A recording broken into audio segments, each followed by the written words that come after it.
Now an update to a CBC Radio Canada exclusive investigation we brought you last month. After analyzing past election results of thousands of candidates, we found that women were more often placed in ridings they had no chance of winning. But that was then. So let's bring in senior data journalist Valerie Willette and talk about what's happening now. Well, Adrian, this week, Elections Canada finally published its list of confirmed candidates. So that means we can now crunch the numbers and see how women are positioned this election. Okay. What stands out in 2019? In the 5 major parties, more women are running than ever before. The gender gap is getting smaller. 42% of all candidates in this election are women. Party by party, the NDP and the Greens have the highest percentages. Close to half of their candidates are women.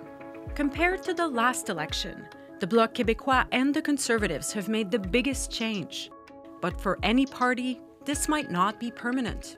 It's possible that any party that comes close to parity this time around may not achieve it next time. Integrating women meaningfully into local party leadership, calling nomination contests early, doing a meaningful search, and leaving that nomination contest open for a long time. We don't have a lot of indicators to suggest that political parties in Canada are consistently doing any of those things. So how many of these women are likely to win?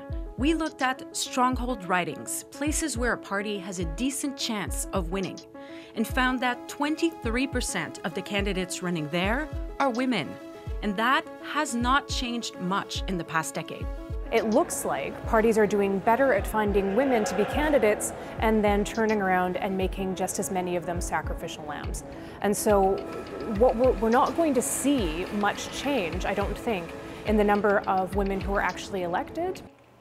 Okay, but clearly we don't know how the story ends yet. You have a lot of numbers to crunch. And the story ends on Election Day. We have to see how many women from this historic wave will actually make it onto Parliament Hill. And we also have to watch out for women who may be running in ridings that are harder to win, who might beat the odds. So we'll be watching out for that. Okay, 2.5 weeks to go. Valerie Willette, thank you very much.